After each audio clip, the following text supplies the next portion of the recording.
नमस्कार, स्वागत है आपका जनसत्ता में। मैं हूं विभावरी दीक्षित और लेकर आई हूं आपके लिए इस वक्त की ताजा खबरें। गुरुवार को देहरादून में कांग्रेस नेता राहुल गांधी ने विजय सम्मान रैली को संबोधित किया।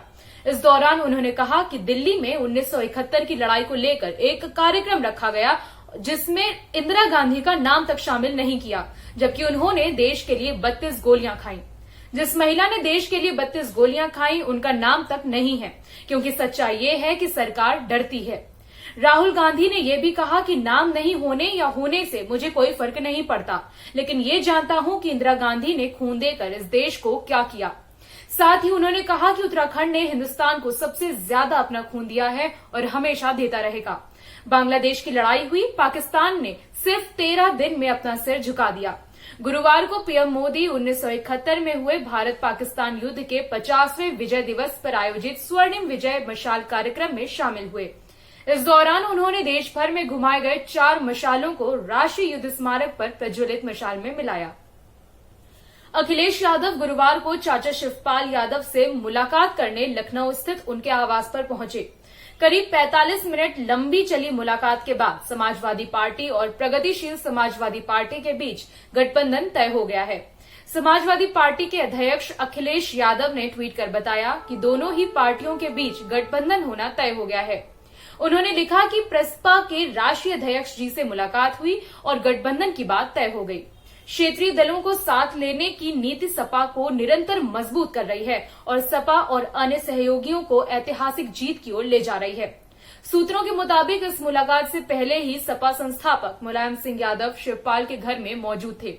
हालांकि अभी तक ये साफ नहीं हो पाया है कि दोनों के बीच में कितनी सीटों पर रजामंदी बनी हुई है, लेकिन अब ये साफ है कि बीजेपी के खिलाफ लड़ाई में अखिलेश यादव और शिवपाल यादव साथ साथ होंगे। शिवपाल यादव की तरफ से कई बार गठबंधन और विलय की पेशकश की जाती रही है, लेकिन अखिलेश यादव की तरफ से इस बात पर हमेशा से चुप्पी रही है। कांग्रेस महासचिव प्रियंका गांधी वाड्रा ने लखीमपुर खीरी मामले में विशेष जांच दल के आवेदक के आधार पर गुरुवार को आरोप लगाया कि गृह राज्य मंत्री अजय कुमार मिश्रा को बर्खास्त करने से इंकार करना केंद्र सरकार के नैतिक दिवालियेपन का सबसे बड़ा संकेत है।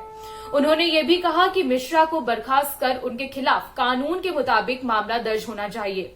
कांग्रेस की उत्तर प्रदेश प्रभारी ने ट्वीट किया, अजय मिश्रा तेनी को बर्खास्त करने से सरकार का इंकार उसके नैतिक दिवालियेपन का सबसे स्पष्ट संकेत है।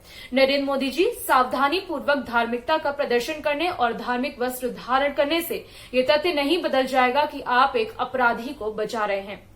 उन्होंने जोर देकर कहा कि अजय मिश्रा टेनी को बर्खास्त किया जाना चाहिए और कानून के मुताबिक मामला दर्ज करना चाहिए। राजस्थान सरकार 1971 के भारत पाकिस्तान युद्ध में शहीद हुए सैन्य अधिकारियों, जवानों के आश्रितों को नौकरियों में नियुक्ति देगी।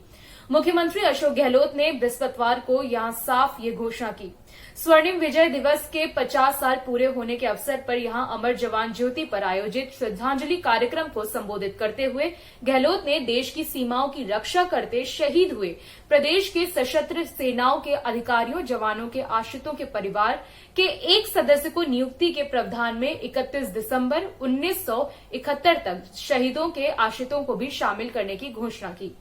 मुख्यमंत्री ने इसके साथ ही शहीदों के आश्रितों की श्रेणी में शहीद की पुत्री के पुत्र एवं पुत्री, दत्तक नवासा नवासी एवं शहीद के भाई बहन के पुत्र एवं पुत्री को भी सम्मिलित करने की घोषणा की। मॉडर्ना के कोविड-19 रोधी टीके की 2 खुराक SARS-CoV-2 स्वरूप के खिलाफ अत्यधिक प्रभावी हैं, लेकिन समय के साथ डेल्टा संक्रमण से सुरक्षा कम हो जाती है। अमेरिका में किए गए एक अध्ययन में ये जानकारी सामने आई। शोधकर्ताओं ने कहा कि अध्ययन के समय दक्षिणी कैलिफोर्निया क्षेत्र में ओमिक्रॉन स्वरूप का तब तक पता नहीं चला था। टेस्ट कप्तान विराट कोहली के सार्वजनिक रूप से विरोधाभासी बयान देकर भारतीय क्रिकेट में तूफान लाने के एक दिन बाद भारतीय क्रिकेट बोर्ड के अध्यक्ष सौरव गांगुली ने इस मामले पर टिप्पणी करने से साफ इंकार करते हुए कहा कि बोर्ड इससे निपट लेगा। दक्षिण अफ्रीकी दौरे पर रवाना होने से पहले प्रेस कॉन्फ्रेंस में कोहली ने कहा था कि जब उन्होंने T20 टीम की कप्तानी छोड़ने के अपने इरादे के बारे में बताया तो उन्हें कभी कप्तान बने रहने के लिए नहीं कहा गया। ये गांगुली से कुछ दिन पहले दिए गए बयान के बिल्कुल विपरीत थी। जिन्होंने कहा था कि कोहली को आग्रह किया गया था कि वो पद नहीं छोड़े। गांगुली ने गुरुवार को स्थानीय मीडिया कर्मियों से कहा, कोई बयान, कोई प्रेस कॉन्फ्रेंस नहीं होगा, हम इससे निपट लेंगे, ये बीसीसीआई पर छोड़ दीजिए। इस तरह की चर्चा थी कि बीसीसीआई ने कोहली की विस्फोटक प्रेस कॉन्फ्रेंस के बाद चयन समिति के अध्यक्ष चेतन शर्मा को मीडिया को संबोधित करने को कहा था, लेकिन बोर्ड ने अंततः कोई भी बयानबाजी नहीं की। अभी के लिए बस इतना ही। बाकी देश दुनिया से जुड़ी खबरों के लिए बने रहिए जनसत्ता के साथ। धन्यवाद।